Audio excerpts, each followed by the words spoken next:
San Marcos 9:29.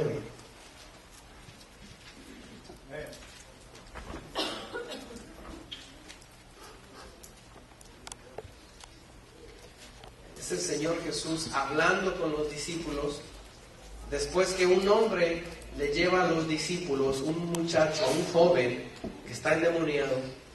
El padre de familia se lo lleva a los discípulos de Jesús para que los discípulos oren por él. Y los discípulos no pudieron hacer nada.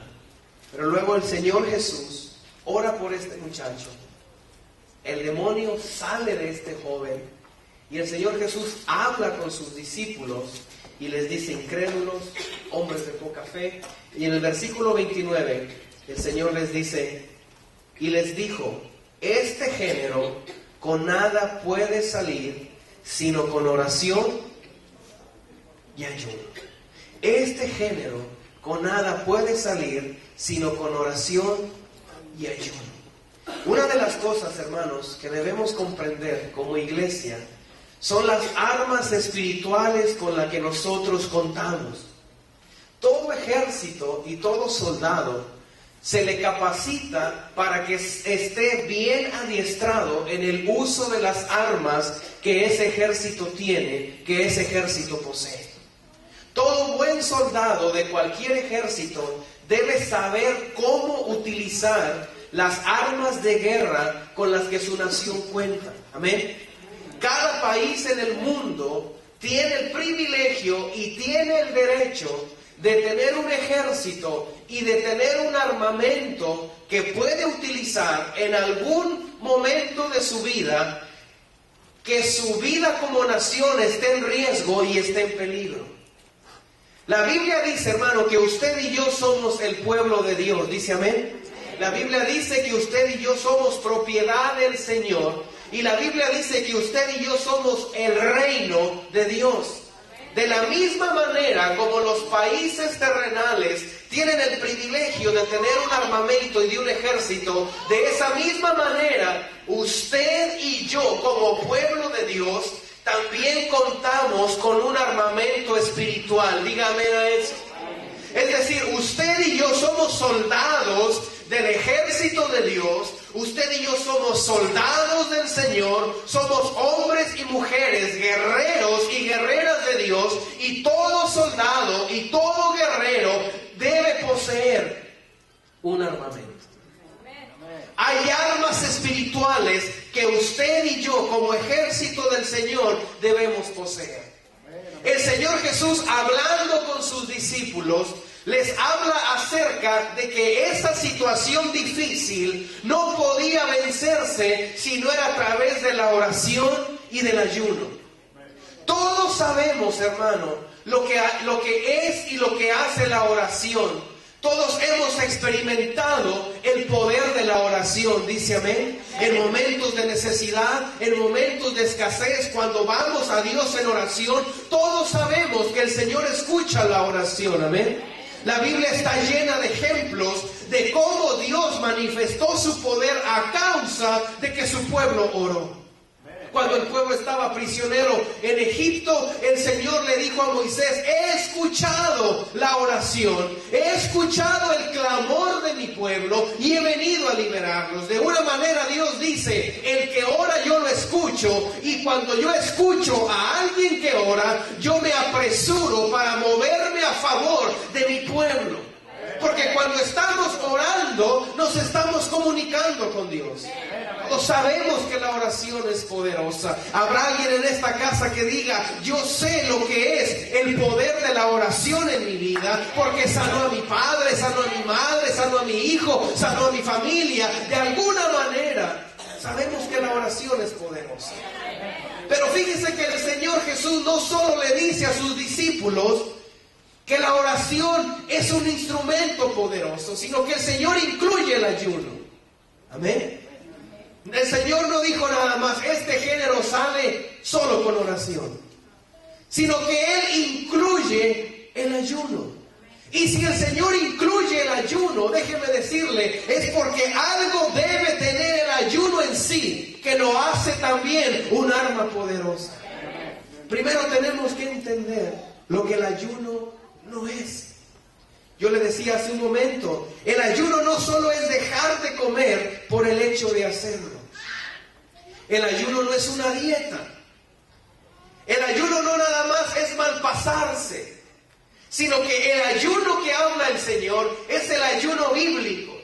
Y el ayuno bíblico consistía en algunas cosas. La primera cosa, el ayuno bíblico consistía en humillar nuestro ser interior. Cuando usted está participando del ayuno bíblico, usted está reconociendo que el único Dios grande y poderoso es el Señor. Y usted viene a su presencia humillado. Usted también se aparta de la inmundicia, de todo aquello que le separa de Dios. El tiempo de ayuno también es un tiempo de consagración, donde usted se acerca a Dios. Y es un tiempo donde usted está buscando de la presencia de Dios. Entonces, el ayuno no solamente, mi hermano, tiene que ser un sacrificio, sino que el ayuno tiene que ver con una búsqueda completa de Dios. Porque si usted deja de comer, pero no busca a Dios, de vano lo está haciendo. Si usted no prueba alimento y no participa en su comunión con Dios, en balde lo está haciendo. Hay hombres en la Biblia que ayunaron, que obtuvieron grandes victorias. Hombres como el rey David, que cuando miraba el peligro, él iba con Dios a orar, pero también disponía su vida para ayunar. Hombres como Daniel, que cuando fueron tomados prisioneros y llevados a Babilonia, dispusieron su vida para no contaminarla con la comida que el rey comía. Y a consecuencia de eso, la Biblia dice que Dios derramó en Daniel gracia y sabiduría, y fue hallado 10 veces mejor que el resto de sus compañeros. Hombres como el Señor Jesucristo, que cuando fue bautizado en el río Jordán, fue llevado al desierto por 40 días y por 40 noches. Y dice la Biblia que no probó alimento en ese tiempo. El enemigo lo atacó, el enemigo lo probó, el enemigo le tiró dardos, el enemigo lo tentó, pero el Señor estaba fortalecido a causa de la presencia del Señor, pero también a causa del poder del ayuno y de la oración. Y dice la Biblia que después de los 40 días de ayuno y de oración, el Señor fue levantado en poder, en gloria y en bendición. Es mi deseo y mi oración, hermano, que después de estos 21 días de ayuno, el Señor te levante a ti, el Señor me levante a mí como un instrumento, como un ejército de hombres y de mujeres llenos de su Espíritu Santo. Es el tiempo, hermanos, de empezar a ver que las cosas, que las luchas y que las guerras espirituales no solo se ganan con oración, sino también con ayuno. Dile a tu vecino, agrégale ayuno. Agrégale ayuno. Tenemos que ver el ayuno, hermano, como un arma espiritual. Tenemos que ver el ayuno como una arma espiritual. ¿Alguien alguna vez en su vida ha tenido una arma en su mano? Una arma física, una pistola, un rifle. Amén. ¿Sabe que ese es uno de mis deseos? Nunca lo he hecho. ¿Y sabe por qué lo quiero hacer? Porque dicen, no sé si es cierto, dicen que se siente uno bien, hombre. ¿Qué se ríe? ¿Verdad? Aunque sea de agua. Aunque se enorgullece uno, ¿verdad? Como que ahora sí, ¿quién manda? ¿Verdad? Imagínese, si el hombre se siente orgulloso por usar un arma física que traerá destrucción a otro ser humano, o que nomás la presume para creerse muy, ¿verdad? Imagínese cuánto más orgullosos debemos sentirnos como creyentes, como cristianos, de que podemos portar no solo el arma de la oración, podemos portar el arma del ayuno y podemos usarlo, y es más poderosa que un cuerno de chivo, que una escuadra, que un arma nuclear. Nuestras armas espirituales son más poderosas porque son diseñadas para destruir las fortalezas que el diablo quiere levantar en tu vida, en tu casa, en tu familia y en la iglesia. Entonces tenemos que ver al ayuno como un arma espiritual, número uno, porque el ayuno cambia los decretos que se establecen. Vaya conmigo al libro de Esther. Tengo muy pocos minutos. Y si me tiene paciencia, le doy un regalo al final. Estoy en serio, Libro de Esther, capítulo número 4. Todos sabemos, o la mayoría de nosotros sabemos, la historia de Esther, que fue una mujer judía que el Señor levantó como reina en una nación.